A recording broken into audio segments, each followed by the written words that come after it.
हम लोग वृद्धाश्रम बनाने के पक्ष में शुरू से नहीं थे, और हमने जो बनाया है वो वृद्धाश्रम नहीं है। वृद्धाश्रम चलाने वालों का कोई विरोध भी नहीं है, वो भी सेवा है, बहुत बड़ा कार्य है, तो उसकी भी वंदना है। पर हम चाहते थे कि कोई ऐसा मार्ग निकले कि बुजुर्ग घर में अकेलेपन में भी ना रहे और वृद्धाश्रम की टीस में भी उन्हें ना जीना पड़े। कोई ऐसा तीसरा मार्ग निकले जो सनातनी भी हो और व्यवस्थित भी हो। तो शास्त्र सम्मत हमारे जो आश्रम है, हमारे मनुष्य जीवन अवधि को 4 भागों में ऋषियों ने बांटा है, ब्रह्मचर्य, गृहस्थ, वानप्रस्थ और संन्यास। पर मन में विचार आया, श्री जी ने ही कृपा करी कि वानप्रस्थ आश्रम बनाया जाए।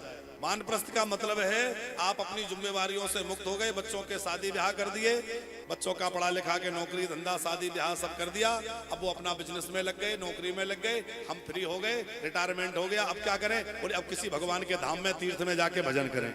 जैसे ऋषियों की परंपरा थी, जैसे हमारे पूर्वजों की परंपरा थी कि राजा महाराजा भी अपना सब छोड़ के और वन में चले जाते थे। अब वन में कहाँ चले जाएं? बोले सबसे बढ़िया वृंदावन है भैया। वृंदावन में एक सुंदर स्थान जहाँ आपको आवश्यक सामग्री भी रहे, रहने के लिए बढ़िया कमरा हो, उसमें एसी, फ्रिज, वॉशिंग मशीन, ये वो सब सुविधाएं भी आपके लिए लगी रहें, और जहां आश्रम में आपको भोजन की व्यवस्था, दवाई की व्यवस्था, देखभाल की व्यवस्था, तो आपका अकेलापन मिट गया। फिर हमने उसमें एक चीज और ऐड करी कि केवल रहने की, भोजन की सुविधा, दवाई की सुविधा हो, यहां तक बात नहीं बनेगी। ये तो इनका लोक सुधरा, परलोक कैसे संवरेगा? बोले उनके एक एक क्षण को सदुपयोग किया जाए। तो सवेरे जैसे हमारे बुजुर्ग उठे तो उनको नित्य ध्यान कराया जाए, फिर उनको योग कराया जाए, प्राणायाम कराया जाए, फिर उनके द्वारा यज्ञ कराया जाए, फिर उनको कथा सुनाई जाए, शाम को संकीर्तन में बिठाया जाए। तो उन बुजुर्गों के जीवन को पूरी तरह आध्यात्म से जोड़ दिया जाए, आध्यात्मिक बना दिया जाए। तो उनका जो समय घर में अकेलेपन में बैठे थे, टीवी के चैनल बदल रहे थे, मोबाइल की रील खसका रहे थे, क्या करें? अब वृंदावन में रह के भगवान की माला खसकाओ, बढ़िया वृंदावन वास करो, भगवान के शरण में रहो, कथा सुनो। अच्छा, जैसे माहौल में रहोगे वैसा वातावरण बनेगा, वैसा चित्त बनेगा। घर में रहोगे, मोह में फंसे रहोगे, बच्चों का हानि लाभ सुख दुख उसी में मन उलझा रहेगा। और धाम में रहेंगे तो निश्चिंत होकर रहेंगे।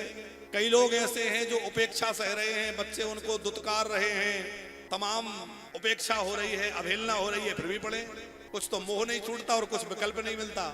अब आपको मोह में भी नहीं रहना है और विकल्प भी आपके लिए तैयार है। बुढ़ापे का सहारा वानप्रस्थ हमारा, ये हमारा नारा है कि भैया बुढ़ापे में परेशान मत हो। वृंदावन में बढ़िया सुंदर आश्रम बन रहा है, वहां रहो, आनंद से भजन करो, भगवान का स्मरण करो, और मरते दम तक आपको वहां रहने की सुविधा है। कोई मान लो बीमार होकर खटिया पे गिर जाए, बिस्तर पे पड़ा है, तब भी उसकी पूरी देखभाल और सेवा हो, ऐसी व्यवस्था वहां की गई है। और कदाचित वहीं प्राण निकल जाए तो आखिरी समय की सब क्रिया भी वहीं संपन्न हो जाए। तो ऐसा। अच्छा, कई ऐसे निराश्रित बुजुर्ग हैं जिनके परिवारजनों ने उनको छोड़ दिया है, नहीं रखना चाहते, बस 2 मिनट में आरती हो रही है, तो ठीक 7 बजे आरती होगी, ठीक 4 बजे से 7 बजे तक चैनल पर प्रसारण चलता है, तो ठीक 7 बजे आरती हो जाएगी।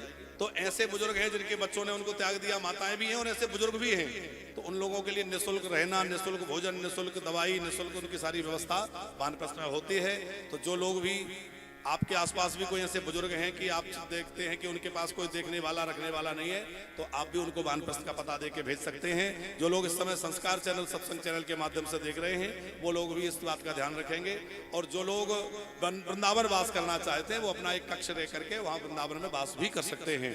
साथ साथ और भी सेवा के तमाम कार्य भगवत कृपा से वहाँ चलाए जा रहे हैं, जो आप सब लोग टेलीविजन के माध्यम से लगातार देखते सुनते ही हैं। आप सब तो हमारे भोपालवासी परिवार की तरह, हमारा एक यहाँ बैठ के कथा कहने में हमें ऐसा लग रहा है हम अपने परिवार में बैठ के कथा कह रहे हैं, क्योंकि भोपाल हमारा अपना घर है और आप सब हमारे परिवार की तरह हैं।